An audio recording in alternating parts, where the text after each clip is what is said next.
She fell, survived, waved for help, but didn't make it. A Brazilian woman slips on one of Asia's deadliest volcanoes, trapped for 2 days on a remote cliff, spotted alive by tourist drones. But the rescue never came in time.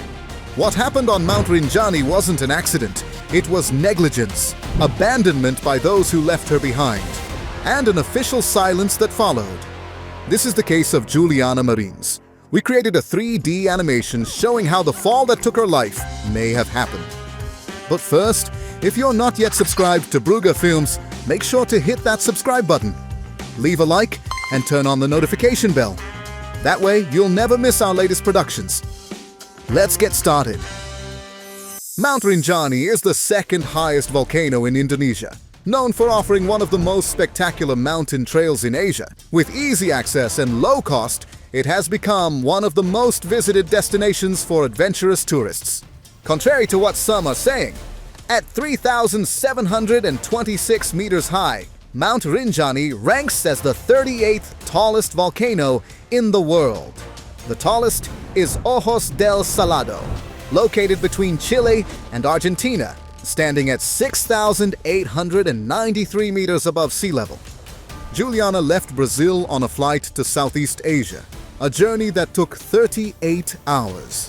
From there, she traveled to the Philippines and then continued backpacking through Vietnam and Thailand, until finally reaching Indonesia, specifically the island of Lombok. There, she booked a local 3-day, 2-night tour to hike up and return from Mount Rinjani. On the second day, June 20th, the plan was for Juliana, along with 4 other tourists and a guide, to reach the campsite around 4 p.m. But something didn't go as planned. It's not entirely clear what happened, but all signs suggest that Juliana was still on the trail with the group when she began to feel unwell, slowed down, and eventually became separated from them. Around Mount Rinjani, the sun sets at about 6 p.m., with daytime temperatures reaching around 27 degrees Celsius, and at night dropping sharply to as low as 8 to 10 degrees. Without Juliana, the guide continued with the rest of the group toward the campsite. Most likely, after spending about an hour trying to recover, Juliana realized the temperature was starting to drop, and that she had been waiting too long. The guide hadn't returned, so with no help in sight, she probably decided to head back and continue along the trail on her own.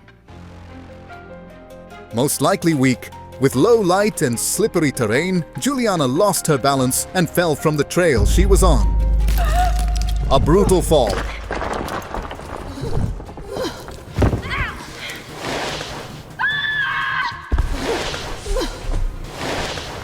Juliana was tumbling out of control.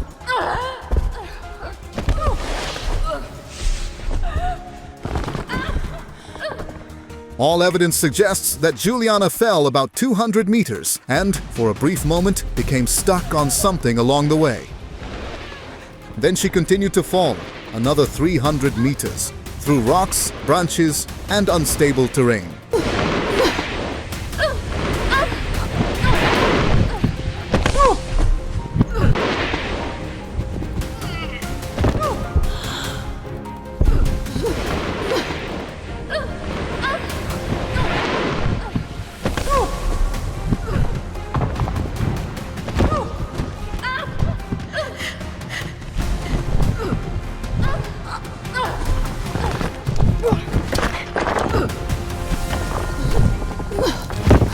Juliana suffered multiple fractures and severe injuries.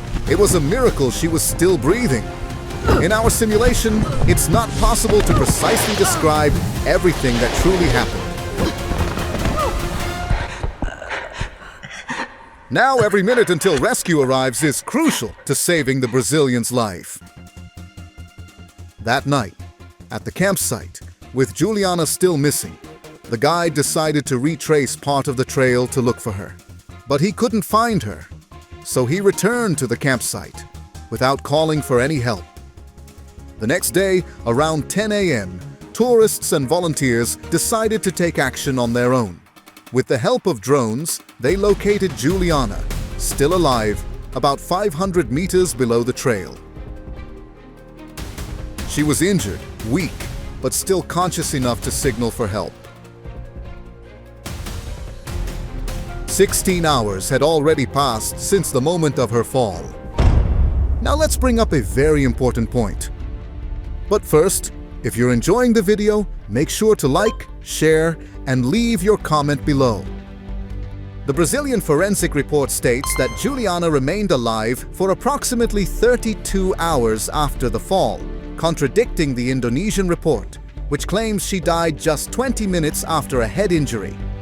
In other words, Juliana still had 16 hours of life after being found.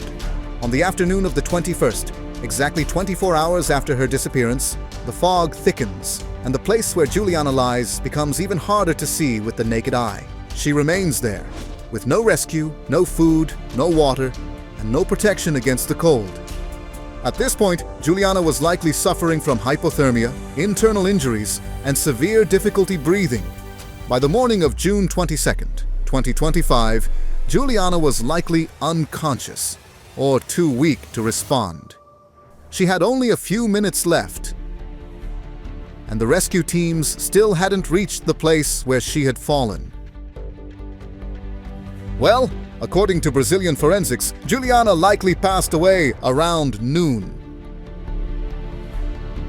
Only on Monday, June 24th, 4 days after the fall, was the body finally removed after a more effective action by technical teams and volunteers. Juliana's death report, issued in Indonesia, stated that she died 20 minutes after the fall, contradicting the drone footage, which clearly showed Juliana still alive. Meanwhile, in Brazil, the report indicated that she suffered extreme physical and mental stress, severe respiratory distress, and multiple organ failure with lungs filled with blood, as well as several polyvisceral injuries and multiple traumas, and that her death occurred approximately 32 to 34 hours after the fall. Former football star Alexandre Pato offered to help cover the costs of bringing Juliana Marins' body from Indonesia to Niterói, but the family didn't accept, as the mayor of Niterói in Rio de Janeiro had already taken on the expenses. The Brazilian Ministry of Foreign Affairs claimed it could not cover the transportation costs and only provided diplomatic support. Well, we at Brugger Films want to know, what do you think about all this?